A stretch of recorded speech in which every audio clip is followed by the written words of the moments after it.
Hello guys, today I will discuss about the isomerism. The compounds having the same molecular formula but different their physical and chemical properties. ऐसे compounds जिनका molecular formula same होता है but उनकी physical और chemical properties different होती है, अलग अलग होती है, ऐसे compound को हम isomer कहते हैं और इस phenomenon को हम isomerism कहते हैं. नेक्स्ट हम देखेंगे आइसोमेरिज्म का क्लासिफिकेशन. तो आइसोमेरिज्म जो होता है वो दो प्रकार का होता है, स्ट्रक्चरल आइसोमेरिज्म और स्टीरियो आइसोमेरिज्म. स्ट्रक्चरल आइसोमेरिज्म और स्टीरियो आइसोमेरिज्म. स्ट्रक्चरल आइसोमेरिज्म जो होता है उसमें फर्दर डिवीजन है, कई प्रकार के होते हैं स्ट्रक्चरल आइसोमेरिज्म, जिसमें पहला है chain isomerism, functional isomerism, positional isomerism, metamerism, ring chain isomerism. अगर हम बात करें स्टीरियो में स्टीरियो आइसोमेरिज्म की, तो इसमें है conformational isomerism, configurational isomerism. Next हम देखेंगे जो कॉन्फिगरेशनल आइसोमेरिज्म है ये फर्दर दो क्लास में क्लासिफाइड है. फर्स्ट है ऑप्टिकल आइसोमेरिज्म, दूसरा है ज्योमेट्रिकल आइसोमेरिज्म. ये जो टॉपिक है ये हमने लिया है बी फार्मा सेकेंड ईयर से, pharma second year fourth same से. तो उसमें जो पहला यूनिट है वो है स्टीरियो आइसोमेरिज्म, तो हम इसी के बारे में डिस्कस करेंगे. आगे हम देखते हैं स्टीरियो आइसोमेरिज्म क्या होता है. स्टीरियो आइसोमेरिज्म, स्टीरियो आइसोमेरिज्म में क्या होता है, ऐसे कंपाउंड्स जिनका मॉलिक्यूलर फार्मूला क्या होता है, सेम होता है. मॉलिक्यूलर फार्मूला सेम होगा और स्ट्रक्चरल फार्मूला भी क्या होगा, सेम होगा, बट उस कंपाउंड्स में जो एटम्स या ग्रुप लगे होते हैं उनका रिलेटिव अरेंजमेंट जो होता है स्पेस में डिफरेंट होता है, अलग अलग होता है. ऐसे कंपाउंड्स को हम स्टीरियो आइसोमर कहते हैं और इस फेनोमेनन को हम स्टीरियो आइसोमेरिज्म बोलते हैं. तो आप समझ पा रहे होंगे कंपाउंड्स, ऐसे कंपाउंड्स जिनका मॉलिक्यूलर फार्मूला भी सेम है, स्ट्रक्चरल फार्मूला भी सेम है, डिफरेंट क्या है उनका, उनमें जो ग्रुप लगे हैं उसमें जो एटम्स है उनका रिलेटिव अरेंजमेंट स्पेस में क्या होता है, डिफरेंट होता है, अलग अलग होता है. ऐसे कंपाउंड को स्टीरियो आइसोमर और इस फेनोमेनन को, इस प्रक्रिया को हम क्या बोलते हैं, स्टीरियो आइसोमेरिज्म बोलते हैं. एग्जाम्पल हम देखते हैं. इसमें कंपाउंड है पहला और दूसरा. पहले में आपको दिख रहा होगा दो कार्बन है, दो क्लोरीन है, दो हाइड्रोजन है, दूसरे में भी वही सेम है, same structure same formula, but different क्या है इसमें, डिफरेंट यही है कि जो एटम्स इसमें लगे हैं वो डिफरेंट तरीके से इनका अरेंजमेंट है दोनों में. तो ये जो कंपाउंड है दूसरे क्या है, आइसोमर है.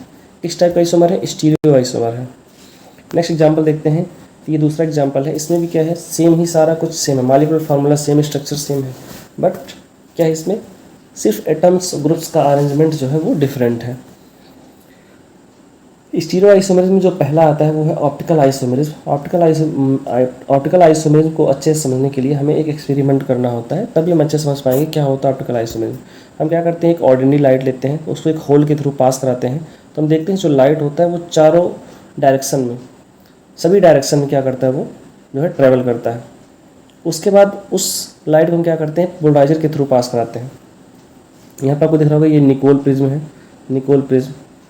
ये जो निकोल प्रिज्म है इसको हम पोलराइजर भी बोलते हैं. यहाँ से जब हम लाइट को पास कराते हैं तो क्या होता है कि जो लाइट जो कि चारों तरफ ट्रैवल कर रही थी वो एक प्लेन में आ जाती है, एक प्लेन में.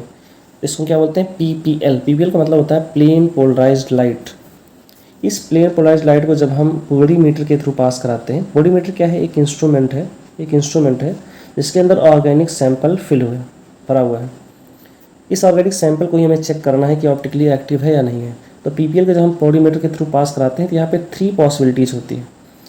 क्या हो सकता है, पहला, या तो जो कंपाउंड हमारा है वो राइट साइड क्लॉकवाइज रोटेट कर जाए, जैसे आपको दिख रहा होगा ये क्लॉकवाइज रोटेशन यहाँ पे हुआ है. या फिर दूसरी पॉसिबिलिटी क्या है, जो पीपीएल है वो सीधे निकल जाए, जैसे था वैसे ही निकल जाए बाहर. तीसरी पॉसिबिलिटी क्या है कि वो जो पीपीएल है वो एंटी क्लॉकवाइज रोटेट कर जाए.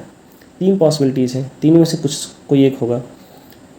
तो अगर कोई कंपाउंड है, अगर उससे होकर अगर पीपीएल गुजर रहा है, पास कर रहा है, तो अगर वो डेक्स्ट्रो रोटेटरी मीन्स अगर वो क्लॉकवाइज रोटेट कर रहा है तो जो कंपाउंड होगा वो डेक्स्ट्रो रोटेटरी कंपाउंड कहलाएगा. और ये जो कंपाउंड होगा वो ऑप्टिकली एक्टिव होगा. क्यों, क्योंकि ये पीपीएल को रोटेट कर दे रहा है, इसके अंदर क्षमता है, इसके अंदर पावर है कि वो पीपीएल को रोटेट कर दे रहा है. क्लॉकवाइज रोटेट कर रहा है तो इसको हम क्या बोलेंगे, डेक्स्ट्रो रोटेटरी बोलेंगे. और इसका साइन क्या होता है, इसको हम स्मॉल डी से या फिर पॉजिटिव साइन से डिनोट करते हैं. दूसरी पॉसिबिलिटी क्या है कि कंपाउंड सीधे निकल जाए. सीधे निकलने का मतलब है कि जो है कंपाउंड्स का उस पीपीएल के ऊपर कोई भी इम्पैक्ट नहीं पड़ा, कोई प्रभाव नहीं पड़ा. तो जो कंपाउंड वो कैसा होगा, ऑप्टिकली इनएक्टिव होगा, मतलब जो कंपाउंड है उसका पीपीएल पे कोई भी इफेक्ट नहीं पड़ा. तीसरी पॉसिबिलिटी क्या है, जो पीपीएल है वो एंटी क्लॉकवाइज रोटेट कर जाएगी, तो ऐसे में क्या होगा, जो कंपाउंड होगा वो लियो रोटेटरी कंपाउंड होगा, और उसको हम जो है स्मॉल एल या फिर निगेटिव साइन से हम डिनोट करते हैं। ये जो डेक्स्ट्रो रोटेटरी कंपाउंड है, लियो रोटेटरी कंपाउंड है, ये दोनों जो है क्या कहलाते हैं, ये दोनों क्या है, ऑप्टिकली एक्टिव कंपाउंड कहलाते हैं। जबकि ये जो जब पीपीएल सीधे निकल जाता है, उसमें कोई भी चेंज नहीं आता है, तो उसको हम बोलते हैं ऑप्टिकली इनएक्टिव कंपाउंड। ओके,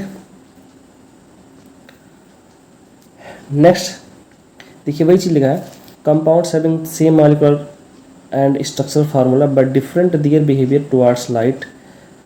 ऐसे कंपाउंड जिनका मॉलिक्यूलर फार्मूला सेम है, स्ट्रक्चरल फार्मूला भी सेम है, लेकिन लाइट के प्रति बिहेवियर उनका क्या है, अलग अलग है, डिफरेंट है, तो ऐसे कंपाउंड्स को हम बोलते हैं ऑप्टिकल आइसोमर, और इस फेनोमेनन को हम बोलते हैं ऑप्टिकल आइसोमेरिज्म। आपने एक्सपेरिमेंट में देखा कि कुछ कंपाउंड्स ऐसे हैं जो कि पीपीएल को क्लॉकवाइज रोटेट कर दे रहे हैं, तो वो कैसे कंपाउंड होंगे, वो ऑप्टिकली एक्टिव कंपाउंड होंगे। और क्या है, दूसरा कोई ऐसा कंपाउंड होगा जिसका कोई भी इम्पैक्ट पीपीएल पर नहीं पड़ेगा, वो ऑप्टिकली इनएक्टिव होगा। तीसरा क्या है, ऐसे कंपाउंड होंगे जो पीपीएल को एंटी क्लॉकवाइज रोटेट कर देंगे, तो ऐसे कंपाउंड जो है ऑप्टिकली एक्टिव होंगे। ठीक है, तो ये जो डेक्स्ट्रो लिवो है, कंपाउंड्स सेम हो सकते हैं जिनका मॉलिक्यूलर फार्मूला भी सेम होगा, स्ट्रक्चरल फार्मूला भी सेम होगा, लेकिन उन दोनों का जो है लाइट के प्रति बिहेवियर अलग अलग होगा। कोई डेक्स्ट्रो हो सकता है, कोई लिवो हो सकता है। ओके, नेक्स्ट हम बात करते हैं प्लेन पोलराइज्ड लाइट की। प्लेन पोलराइज्ड लाइट क्या है, ordinary light consist of electromagnetic wave that oscillates in all perpendicular to the direction in which light travels. इसका मतलब क्या है कि ऑर्डिनरी लाइट को जब हम जो ऑर्डिनरी लाइट होती है वो क्या करती है, इलेक्ट्रोमैग्नेटिक वेव्स जो है उसके अंदर होता है, और वो जो है जिस तरफ लाइट ट्रेवल करके उधर वो जो है ऑसिलेट करते हैं, मीन्स बिखरे रहते हैं, उसी तरफ वो भी जाते हैं। लेकिन जब हम ऑर्डिनरी लाइट को पास कराते हैं पोलराइजर के थ्रू, तो क्या होता है, पोलराइजर उसको ओनली वन प्लेन में कन्वर्ट कर देता है, तो उसी को हम क्या बोलते हैं, प्लेन पोलराइज्ड लाइट बोलते हैं, पीपीएल उसी को बोलते हैं। नेक्स्ट आता है पोलरीमीटर। पोलरीमीटर क्या है, पोलरीमीटर जो होता है ये क्या है, ये एक इंस्ट्रूमेंट है। पोलरीमीटर क्या है, एक इंस्ट्रूमेंट है जो क्या करता है, पीपीएल को अलाउ करता है, जिसके अंदर क्या भरा होता है, ऑर्गेनिक सैंपल भरा होता है, तो उसी इंस्ट्रूमेंट को हम क्या बोलते हैं, पोलरीमीटर बोलते हैं। नेक्स्ट है क्या, optical active compounds. Optical active compounds क्या है, ऑप्टिकल एक्टिव कंपाउंड्स ऐसे कंपाउंड्स होते हैं जो पीपीएल को या तो क्लॉकवाइज या फिर एंटी क्लॉकवाइज रोटेट करते हैं। देखिए लिखा है ना, the compounds which rotate the PPL either clockwise और एंटी क्लॉकवाइज। कोई कंपाउंड्स जो पीपीएल को या तो क्लॉकवाइज रोटेट कर दे या फिर एंटी क्लॉकवाइज रोटेट कर दे, ऐसे कंपाउंड्स को हम ऑप्टिकल एक्टिव कंपाउंड बोलेंगे। नेक्स्ट क्या है, if PPL have no change. अगर पीपीएल में कोई चेंज नहीं आ रहा है, प्लेन पोलराइज्ड में कोई चेंज, प्लेन पोलराइज्ड लाइट में कोई भी चेंज नहीं आ रहा है जब उसको हम पास करा रहे हैं सैंपल के थ्रू, तो ऐसे कंपाउंड्स को हम बोलेंगे ऑप्टिकली इनएक्टिव कंपाउंड। यहाँ देखिए पीपीएल अगर रोटेट कर रहा है क्लॉकवाइज तो वो डेक्स्ट्रो रोटेटरी कंपाउंड होगा। इसको हम किससे डिनोट करेंगे, कैपिटल डी स्मॉल डी से या फिर पॉजिटिव साइन से। अगर पीपीएल एंटी क्लॉकवाइज रोटेट कर रहा है तो उसको हम लियो रोटेटरी बोलेंगे, और इसको हम डिनोट करेंगे स्मॉल एल से या फिर निगेटिव साइन से जो है डिनोट करेंगे। नेक्स्ट आता है ऑप्टिकल एक्टिविटी क्या है, तो किसी भी कोई सब्सटेंस है, कोई कंपाउंड है, उसके अंदर जो क्षमता होती है, उसके अंदर जो पावर होती है पीपीएल को रोटेट करने की, चाहे वो क्लॉकवाइज हो चाहे एंटी क्लॉकवाइज हो, तो उसे हम बोलते हैं ऑप्टिकल एक्टिविटी। ओके, नेक्स्ट है एंगल ऑफ रोटेशन।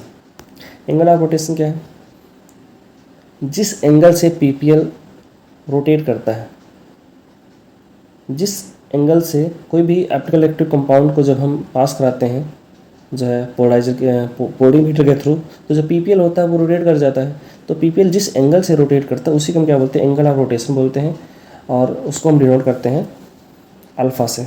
आपको दिख रहा होगा इसमें ये जो मैंने यहाँ पे डायग्राम लिया है, आपको दिख रहा होगा यहाँ पे जो एंगल है वो क्या है, अल्फ़ा से हमने नोट किया है। इसी एंगल को क्या बोलते हैं, एंगल ऑफ रोटेशन बोलते हैं। नेक्स्ट आता है स्पेसिफिक रोटेशन।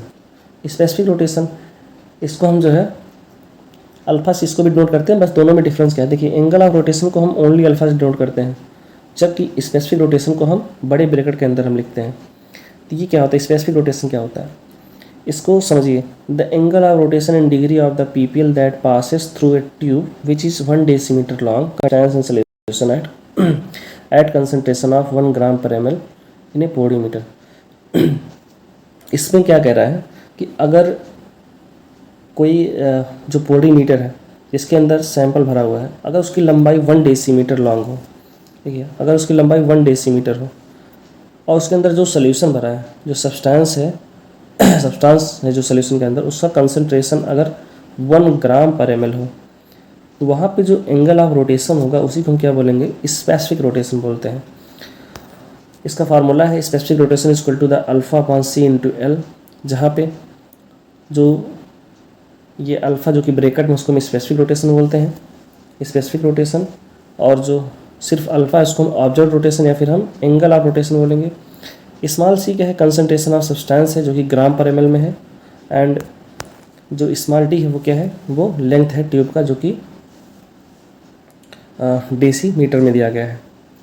तो आज के लिए इतना ही, बाकी नेक्स्ट लेक्चर में आगे बात करेंगे। Thank you so much.